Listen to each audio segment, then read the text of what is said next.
Hey guys, welcome back to Read with Miss K. I'm trying something a little bit different today. I'm going to be reading the story still to you as normal. However, you won't be seeing me, you'll be seeing the words on the page, which should be a little bit interesting, and we'll see how we go. Now we are up to chapter 3, The Letters from No One. I'm only going to read halfway through this chapter today because it's a pretty long one, and then we can leave it on a bit of a cliffhanger and see what happens in our next video. So chapter 3, Letters from No One.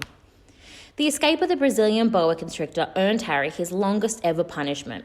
By the time he was allowed out of his cupboard again, the summer holidays had started, and Dudley had already broken his new cinecamera, crashed his remote control aeroplane, and first time on his racing bike, knocked down old Mrs. Figg as she crossed Privet Drive on her crutches. Harry was glad school was over, but there was no escaping Dudley's gang, who visited the house every single day.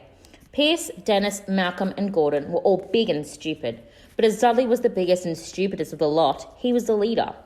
The rest of them were all quite happy to join in. Dudley's favourite sport, Harry hunting. This was why Harry spent as much time as possible out of the house, wandering around and thinking about the end of the holidays, where he could see a tiny ray of hope. When September came, he would be going off to secondary school, and for the first time in his life, he wouldn't be with Dudley. Dudley had a place at Uncle Vernon's old school, Smeltings. Pierce Polkus was going there too. Harry, on the other hand, was going to Stonewall High, the local comprehensive. Dudley thought this was very funny. They stuff people's heads down the toilet first day at Stonewall, he told Harry. Want to come upstairs and practice? No thanks, said Harry. The poor toilet's never had anything as horrible as your head in it. It might get me sick. Then he ran, before Dudley could work out what he'd said. One day in July, Aunt Petunia took Dudley to London to buy his Smeltings uniform, leaving Harry at Mrs. Figg's. Mrs. Figg wasn't as bad as usual. It turned out she'd broken her leg tripping over one of her cats, and she didn't seem quite as fond of them as before. She let Harry watch television and gave him a bit of chocolate cake that tasted as though she'd had it for several years. That evening, Dudley paraded around the living room for the family in his brand new uniform. Smelting boys wore maroon tailcoats, orange knickerbockers, and flat straw hats called boaters. They also carried knobby sticks, used for hitting each other while the teachers weren't looking. This was supposed to be good training for later life. As he looked at Dudley in his new knickerbockers, Uncle Vernon said gruffly that it was the proudest moment of his life. Aunt Petunia burst into tears and said she couldn't believe it was her ickle Dudleykins. He looked so handsome and grown up. Harry didn't trust himself to speak. He thought two of his ribs might already have cracked from trying not to laugh. There was a horrible smell in the kitchen next morning when Harry went in for breakfast. It seemed to be coming from a large metal tub in the sink. He went to have a look. The tub was full of what looked like dirty rags swimming in grey water. "What's this?" he asked Aunt Petunia. Her lips tightened as they always did if he dared to ask a question. "Your new school uniform," she said. Harry looked in the bowl again. "Oh," he said. "I didn't realise it had to be so wet." "Don't be stupid," snapped Aunt Petunia. "I'm dyeing some of Dudley's old things grey for you. It'll just look like everyone else when I'm finished." Harry seriously doubted this, but thought it best not to argue. He sat down at the table and tried not to think about how he was going to look on his first day at Stonewall High. Like he was wearing bits of old elephant skin, probably. Dudley and Uncle Vernon came in, both with wrinkled noses because of the smell from Harry's new uniform. Uncle Vernon opened his newspaper as usual, and Dudley banged his smelting sticks, which he carried everywhere on the table. They heard the click of the letterbox and a flop of letters on the doormat. "Get the post, Dudley," said Uncle Vernon from behind his paper. "Make Harry get it. Get the post, Harry. Make Dudley get it. Poke him with your smelting stick, Dudley." Harry dodged the smelting stick and went to get the post. 3 things lay on the doormat. A postcard from Uncle Vernon's sister Marge, who was holidaying at the Isle of Wight, a brown envelope that looked like a bill, and a letter for Harry. Harry picked it up and stared at it, his heart twanging like a giant elastic band. No one ever in his whole life had written to him. Who would? He had no friends, no other relatives. He didn't belong to the library, so he'd never even gotten rude notes asking for books back. Yet here it was, a letter, addressed so plainly there could be no mistake. Mr. H. Potter, The Cupboard Under the Stairs, 4 Privet Drive, Little Whinging, Surrey. The envelope was thick and heavy, made of yellowish parchment, and the address was written in emerald green ink. But there was no stamp. Turning the envelope over, his hand trembling, Harry saw a purple wax seal bearing a coat of arms, a lion, an eagle, a badger, and a snake surrounding a large letter H. "Hurry up, boy," shouted Uncle Vernon from the kitchen. "What are you doing, checking for letter bombs?" He chuckled at his own joke. Harry went back to the kitchen, still staring at his letter. He handed Uncle Vernon the bill and the postcard, but sat down slowly and began to open the yellow envelope. Uncle Vernon ripped open the bill, snorted in disgust, and flipped over the postcard. "Marge is ill," he informed Aunt Petunia. "Ate a funny whelk." "Dad," said Dudley suddenly. "Dad, Harry's got something." Harry was on the point of unfolding his letter, which was written on the same heavy parchment as the envelope, when it was jerked sharply out of his hand by Uncle Vernon. "That's mine," said Harry, trying to snatch it back. "Who'd be writing to you?" sneered Uncle Vernon, shaking the letter open with one hand and glancing at it. His face went from red to green, faster than a set of traffic lights, and it didn't stop there. Within seconds, it was the greyish white of old porridge. "Petunia!" he gasped. Dudley tried to grab the letter and read it, but Uncle Vernon held it high out of his reach. Aunt Petunia took it curiously and read the first line. For a moment, it looked as though she might faint. She clutched her throat and made a choking noise. "Vernon, oh my goodness, Vernon!" They stared at each other, seeming to have forgotten that Harry and Dudley were still in the room.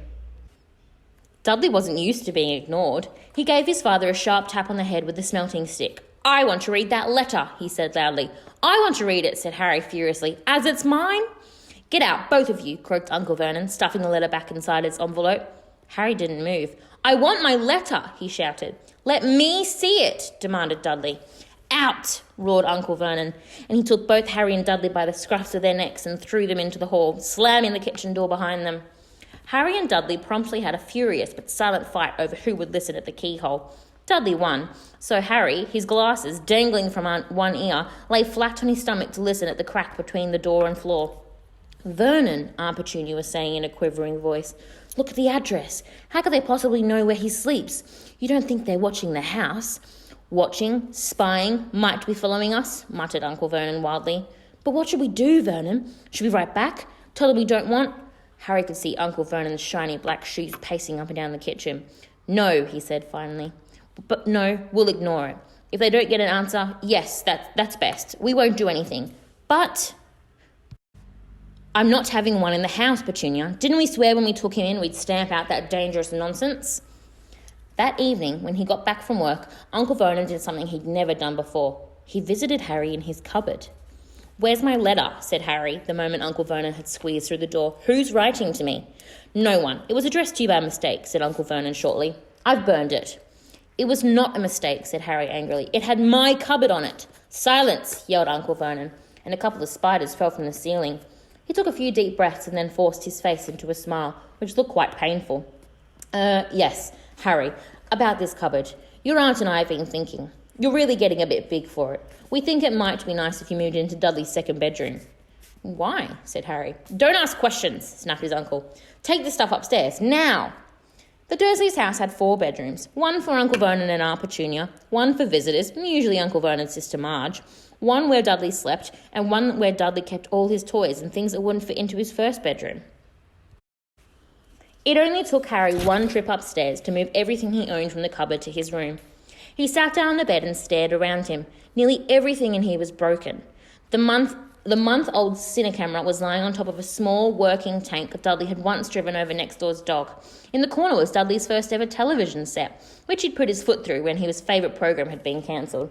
There was a large bird cage, which once held a parrot that Dudley had swapped at school for a real air rifle, which was up on a shelf with at the end all bent because Dudley had sat on it. Other shelves were full of books.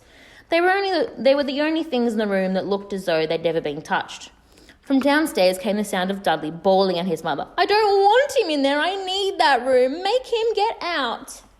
Harry sighed and stretched out on the bed. Yesterday he'd have given anything to be up here. Today he'd rather be back in his cupboard with the letter than up here without it. Next morning at breakfast, everyone was rather quiet. Dudley was in shock.